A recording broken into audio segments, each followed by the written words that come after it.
Allez, dans la foulée, un petit bilan homemade de mes produits, des vidéos que j'ai pu vous poster courant du mois de mai. Oui, courant du mois de mai, je sais plus. Ouais, courant mai. Oui, courant mai. Bah oui, courant mai, tout simplement. Bonjour tout le monde, j'espère que vous allez bien. Allez, on va commencer par les savants. Tiens, on va commencer par les savants que j'ai fait thé vert et miel. Voilà, une tuerie, ces savants. Une tuerie. Je ne les ai encore pas testés, hein, mais à l'odeur. Alors des savants très très durs. Donc je ne sais pas si vous allez bien voir. Je vais peut-être bouger un peu la caméra. Voilà. Vous avez vu, rien n'a bougé. Je veux dire au niveau des pétales de fleurs et au niveau des fruits, des fruits secs que j'ai achetés chez Palais du Thé là, à Nancy. Rien n'a bougé dans la saponification à froid. Les couleurs sont restées. Est-ce que vous allez bien voir le bleu là? Il est resté tout bleu tel qu'il était. Des morceaux de lavande, ça n'a pas bougé d'une cacahuète. Toujours est-il que ce sont des savants nickel chrome. Voilà. Ah là là, ils sentent très très bon. La fève de tonka, à mon avis, y est pour quelque chose. En tous les cas, ça sent super bon. Donc j'en ai 6 morceaux. J'en ai sorti 2 pour vous les montrer. Hein, voilà, recto verso, ce que ça donne. Hop, ça n'a pas bougé. Alors, je ne les ai pas encore testés pour la simple et bonne raison que je ne suis pas encore arrivée à maturation. Je les ai fait le 19 mai et nous sommes que le 9 juin. Donc, on attend encore un petit peu, même si on a hâte de les tester. Alors, c'est plus, je dirais, un parfum d'homme, ce savon-là, parce que ça sent vraiment... ça sent vraiment, c'est très parfumé. La fève de tonka, c'est très parfumé. Voilà. Mais je crois que j'ai pas mis que la fève de tonka à l'intérieur. J'ai mis quoi d'autre? Du miel, de l'absolu de benjoin, fève de tonka. Ouais, baby, baby. Bah, c'est tout, hein. C'est tout, hein. Ça sent super bon, hein. Un savon pour les rois, quoi. Hein. Saponification à froid. Si vous voulez le reproduire, vous pouvez y aller franchement. Munissez-vous toujours d'un saponificateur quand vous reproduisez la recette d'une copine, hein, même si, voilà, changez une huile, vous changez quelque chose et vous pouvez vous retrouver avec pas du bon savon. Voilà. Munissez-vous toujours d'un saponificateur. Il y en a plein sur internet, vous tapez saponificateur, puis vous allez voir. Moi, je prends le premier qui arrive, c'est Bath and Nipper. Voilà, il est très bien, je le trouve très bien. Sinon, je vous ai posté, alors je ne sais plus du tout si je suis dans l'ordre, hein, je vous ai posté peut-être la crème démaquillante amande et citron que j'avais fait dans ce pot-ci. Voilà, alors là, par contre, bon, il est vide, hein, bien évidemment. Ça a été une merveille les 3 premières semaines, ou les 2 premières semaines, non, les 3 premières semaines. Bon, quand je veux, moi, je mets du scotch là-dessus pour que ça arrête de baver. Ça a été une merveille. Il y a eu une chaleur torride dans ma salle de bain. C'est monté jusqu'à 32-33 degrés. Et pouf, il devait me rester ça à l'intérieur. Ça. Voilà. Ça a tourné. Alors, qu'est-ce qui a tourné?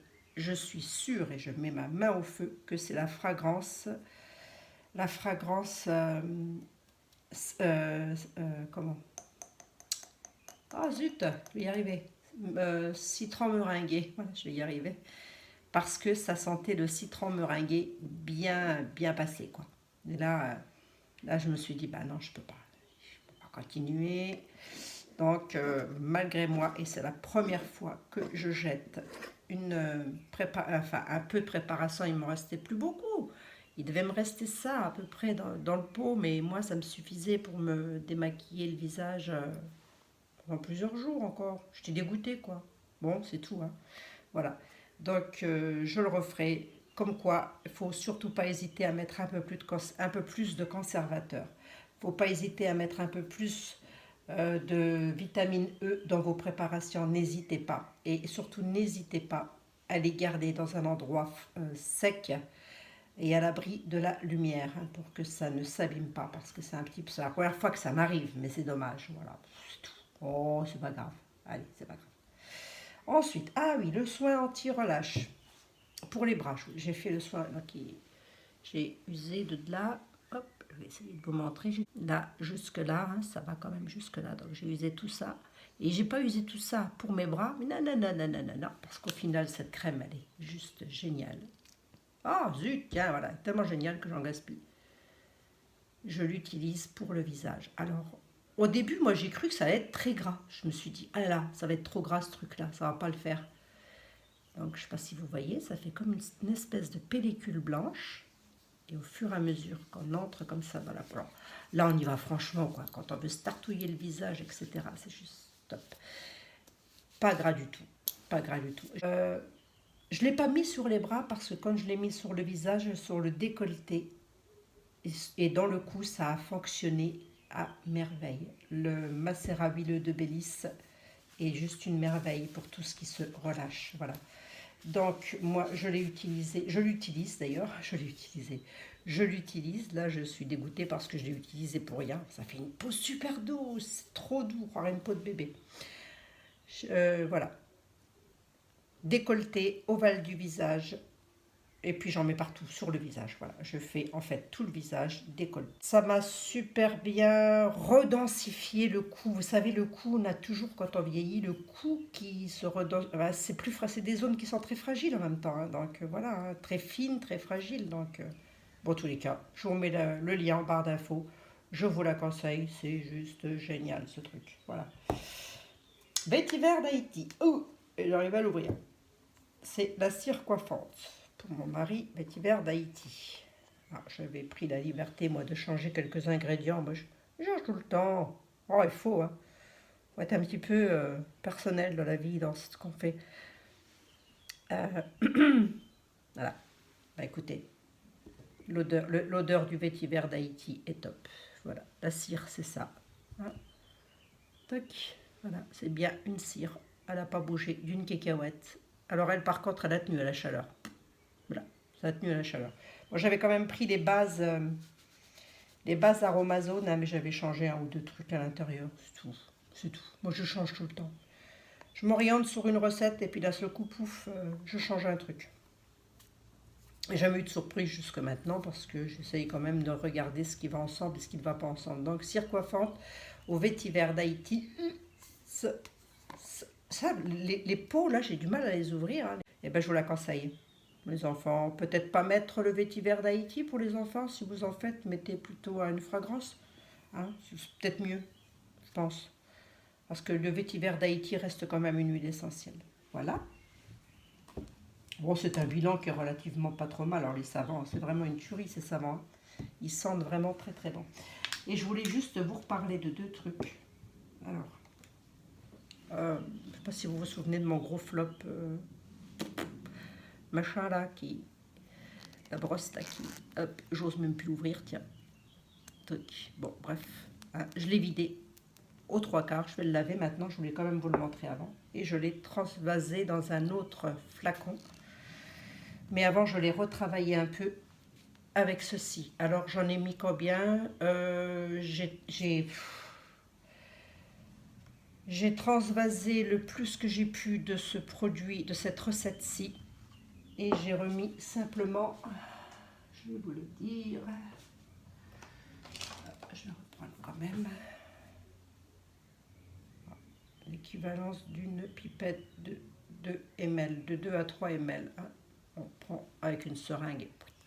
Et après, c'est vous qui voyez, c'est vous qui jaugez comment, et puis ce que le flacon peut contenir. Voilà. Et donc, je l'ai remis dedans. Alors, regardez la brosse quand même. Elle est moche. Hein. Je vous assure que la brosse, elle est moche. C'est quand même du Lancôme, ça. C'est une brosse Lancôme. Hein. Faudrait pas... Je suis à l'envers à l'endroit, je comment ouais, là, je suis peut-être à l'endroit là. Voilà. Bon, c'est une brosse Lancôme. Regardez la tranche de la brosse. Voilà. Elle est quand même moche. J'ai l'impression qu'il manque des poils après et tout. Enfin, je veux dire, je sais pas. Je sais pas. Pour une marque comme Lancôme, je sais pas. Ça ne s'affole pas, quoi. Au prix du mascara. Bref, il était vide. Je l'ai gardé. Et je l'ai lavé, désinfecté, etc. Et j'ai remis dedans le produit, celui-ci, le mascara là. Et donc, du coup, ça fonctionne parfaitement bien. Parce que tant la brosse, elle est moche, elle a l'air de rien, tant ça marche du tonnerre de feu. Donc, On est d'accord que ça ne vient pas du produit, ni de la recette. Si, quand même, si vous la faites, mettez moins d'eau. Mais ça vient surtout de la brosse. Voilà, donc ça c'est fait. Je voulais quand même vous le redire, hein, parce que j'avais dit que je retesterais ce truc. Et puis alors, bon, Alexandra vous en a parlé. Moi, je vous avais parlé que j'avais reçu d'Alexandra pour tester, vers sa testeuse, ces petits vernis qu'elle fait là, qui sont tout mignons comme tout. Donc ça, et ça, c'est le durcisseur. Hein, ça s'appelle un top, je sais plus quoi. Pas Top Gun. Ça s'appelle un top, je sais plus quoi. Bref. Alors, comment il tient? Il tient merveilleusement bien. Pourquoi je vous dis ça? Tout simplement parce que je l'ai mis 3 jours, ce vernis. Pendant 3 jours, j'ai fait la vaisselle, j'ai gratté les gamelles, j'ai ma blouse qui se barre et ça me saoule. J'ai gratté les gamelles et tout, et le vernis ne s'est écaillé qu'au niveau là, juste ici. Alors le vernis que je porte là, c'est pas du tout le même. Il a commencé à s'écailler uniquement ici sur la pointe de l'ongle, mais tout le restant de l'ongle était resté nickel. Donc, qu'est-ce que je peux dire, moi, de ces petits vernis-là? Eh bien, tout simplement que je vais acheter de quoi m'en fabriquer. Et c'est tout. Voilà. Et c'est tout. Parce que vraiment, c'est des produits qui ne sont pas chimiques. Et vraiment, c'est génial. Voilà. Donc, je voulais vous en reparler parce que si vous hésitez, vous, à acheter ces petits vernis, enfin, c'est pour faire fabriquer vous-même vos vernis à ongles, ben, n'hésitez pas. Je vais acheter pour faire aussi mes petits vernis à ongles de toutes les couleurs, là, que j'aime bien. Voilà. Sympa, hein? C'était cela dont je voulais vous dire, je voulais vous en parler. Sinon, il y avait quoi d'autre aussi que je vous avais posté pour ma nièce. Hein, pour ma nièce, l'après-shampoing crème que je lui ai fait pour cheveux afro, pareil, je vous mettrai le lien en barre d'infos. La crème pour le corps que j'avais fait pour enfants, pareil, je vous mets le lien en barre d'infos.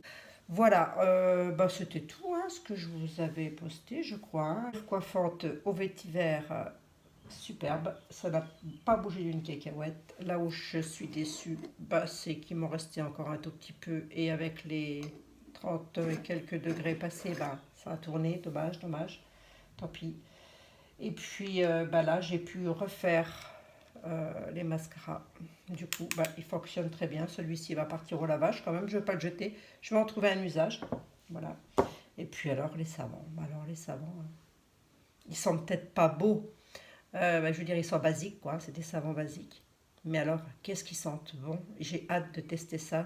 Je les laisse encore une petite dizaine de jours, mais j'ai hâte de tester ça. Bon, de toute façon, ça va super bien mousser, il n'y a pas de problème, je ne me fais pas de soucis. Alors écoutez, je vais... Oui, donc la crème pour le corps pour les enfants, je l'avais faite avec du monoï, acide stéarique, alcool cétylique, allantoïne. Alors, je ne sais plus ce que j'avais mis dedans, mais en tous les cas, ça a super bien fonctionné. D'ailleurs, il y en a encore, hein, tout n'est pas usé. Donc voilà. La crème pour les cheveux afro, soin des mélanges cheveux afro, pareil, hein, ça démêle très très bien. Ça, voilà, le parfum était pas mal non plus, donc tout bénef, tout bénef, tout bénef. Et sinon, c'est tout ce que j'avais à vous dire. Sur ce, je voulais aussi vous poser une petite question. Je vais peut-être m'atteler à faire une cire épilatoire homemade. Mais alors pas avec le citron, pas avec le miel. Voilà. Je vais faire un dupe. Voilà. Bon, si ça intéresse, sinon je ne la ferai pas en vidéo. Mais je vais la faire, c'est sûr. Je vais faire un dupe de la cire épilatoire de...